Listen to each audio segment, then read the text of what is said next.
चलिए the addict in all of us chapter की शुरुआत करते हैं। किसी की लत छुड़ाने का एक ही तरीका है कि उस इंसान को उस चीज़ से दूर रखो जिसकी उसे एडिक्शन है। जैसे अगर आपको ऑनलाइन गेमिंग की लत है तो फिर कभी उस शहर में, उस घर में या उन दोस्तों के पास लौटकर मत जाना जिनके साथ आपको ये एडिक्शन लगी थी। खुद को ऐसे माहौल से हमेशा बचाकर रखो जहां आपको एडिक्शन की लत लगे, क्योंकि वो शहर, वो जगह या वो लोग आपको उस नशे की लत दोबारा लगा सकते हैं। चलिए हम यहाँ आइजैक वेस्टवर्क की स्टोरी लेते हैं जिसे वर्ल्ड ऑफ वारक्राफ्ट की एडिक्शन थी। 1992 में आइजैक वेनेजुएला में पैदा हुआ था। उसे बेहद प्यार करने वाली माँ और ख्याल रखने वाले पिता मिले थे। हालांकि उसके पिता को बहुत काम रहता था और काम के सिलसिले में वो सारा दिन बाहर रहते थे, लेकिन जब भी वो घर आते आइजैक को जोर से गले लगा लेते। आइजैक को घर में खूब प्यार मिलता था, सब कुछ ठीक चल रहा था कि फिर उसके पेरेंट्स का तलाक हो गया। वो और उसकी माँ वेनेजुएला छोड़कर मियामी में रहने लगे। अपने पूरे टीनेज के दौरान आइजैक अकेलेपन से जूझता रहा। उसके पेरेंट्स के तलाक की वजह से वह कभी वेनेजुएला तो कभी यूएस रहता था। वो दोस्त जल्दी बना लेता था पर उसकी फ्रेंडशिप लॉन्ग टाइम तक नहीं रह पाती थी और न ही उसके ऐसे खास कुछ दोस्त कभी बन पाए जिनसे वो अपनी फीलिंग्स और ड्रीम शेयर कर सके। आइजैक ने 14 साल की उम्र में वारक्राफ्ट खेलना शुरू कर दिया था। बाकी प्लेयर्स की तरह वो भी एक गिल्ड में शामिल हो गया था। गिल्ड मेंबर्स रोज आपस में चैट करते थे और काम रेडी बनाते थे। आइजैक की अपने गिल्ड मेट्स के साथ क्लोज फ्रेंडशिप हो गई थी। वारक्राफ्ट की दुनिया के जरिए उसे एहसास हुआ कि डीप फ्रेंडशिप किसे कहते हैं, क्योंकि रियल लाइफ में उसके कोई ऐसे मीनिंगफुल रिश्ते नहीं बन पाए थे।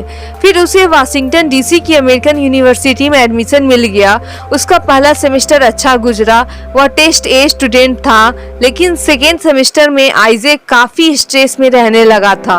वो हॉस्टल के कमरे में अकेलापन महसूस करता था, इसलिए उसने फिर से वही वारक्राफ्ट खेलना शुरू कर दिया और वो सारे सब्जेक्ट्स में स्टेट्स ए से सी, डी और ई तक पहुंच गया था।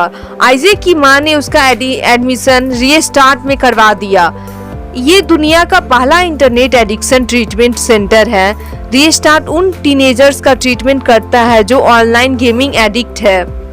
ये सेंटर एक 6 वीक प्रोग्राम ऑफर करता है जहां पार्टिसिपेंट्स को रीस्टार्ट सेंटर में रहना पड़ता है और ये जगह सिएटल के जंगलों के अंदर है। इस सेंटर में टीनेजर्स को किसी भी तरीके का गैजेट्स रखना और यूज करने की मनाही है। इन लोगों को नेचर के बीच रहना होता है। उन्हें टॉयलेट साफ करना, अंडे वगैरह पकाना, मॉर्निंग में अपना बिस्तर ठीक करना जैसी स्किल्स सिखाई जाती है। इन बच्चों को रोज फिटनेस जिम में ट्रेनिंग भी दी जाती है। आइजैक ने भी अपनी 6 हफ्ते की फिटनेस प्रोग्राम पूरा किया। उसे पहले से बेहतर फील हो रहा था। उसे फील हुआ जैसे उसकी लाइफ फिर से एक बार ट्रैक पे आ गई हो, लेकिन फिर एक गलती हो गई। आइजैक को फिर से वाशिंगटन डीसी में अमेरिकन यूनिवर्सिटी जाना पड़ा क्योंकि उसे अभी अपनी कॉलेज डिग्री पूरी करनी थी। पर जहां आपको कोई लत लगी हो उसी जगह दोबारा जाना बहुत बड़ी गलती है। आइजैक को वो डेट अच्छे से याद है। वो दिन था 21 फरवरी 2013 का।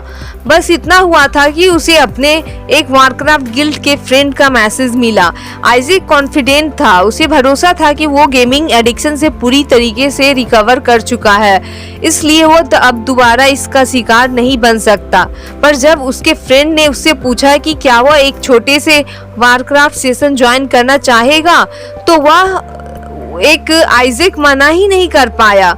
21 फरवरी के दिन आइजैक ने एक बार से वारक्राफ्ट फिर खेलना शुरू कर दिया और अगले 5 हफ्तों तक खेलता ही रहा, यहाँ तक कि वो रूम से बाहर नहीं निकला। उसने नहाना छोड़ दिया, क्लास अटेंड करना छोड़ दिया, बस दिन रात वो वारक्राफ्ट ही खेलता रहता था। उसे एक गेम की ऐसी लत लग गई कि वो सिर्फ 4 घंटे ही सो पाता था और जब उठता तो फिर से खेलना शुरू कर देता। जो पूरे 35 दिन उन्हीं कपड़ों में रहा और जो उसने 21 फरवरी के दिन पहने थे। उसने कॉलेज हॉस्टल के डोरमैन के साथ ऐसी सेटिंग कर ली थी कि वो उसका खाना सीधे उसके रूम तक पहुंचा देता था। आइजैक की डेस्क पर कचरे का ढेर लग गया था।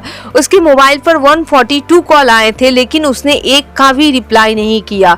फिर जब 143वां कॉल आया तो उसने उठा लिया। ये उसकी माँ का फ़ोन था। उसकी माँ ने उसे बताया कि वो 2 दिन बाद उससे मिलने आ रही है।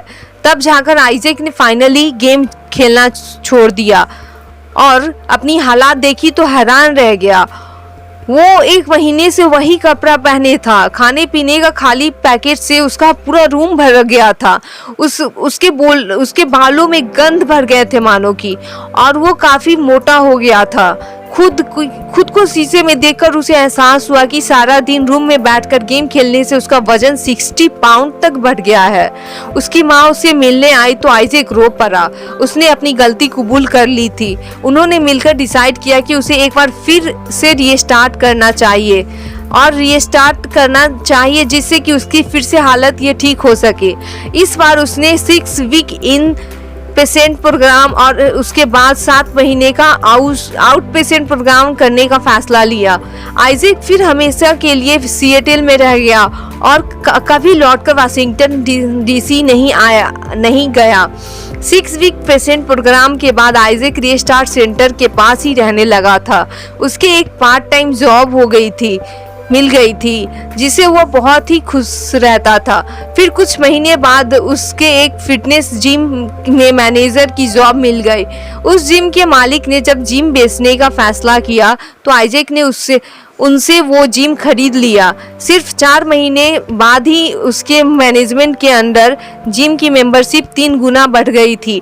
आइजैक के अब अच्छे दोस्त भी बन गए थे। अब वो एक फिट, हेल्दी और एक सक्सेसफुल एंटरप्रेन्योर था। उसकी वारक्राफ्ट की एडिक्शन हमेशा के लिए दूर हो चुकी थी। So thank you.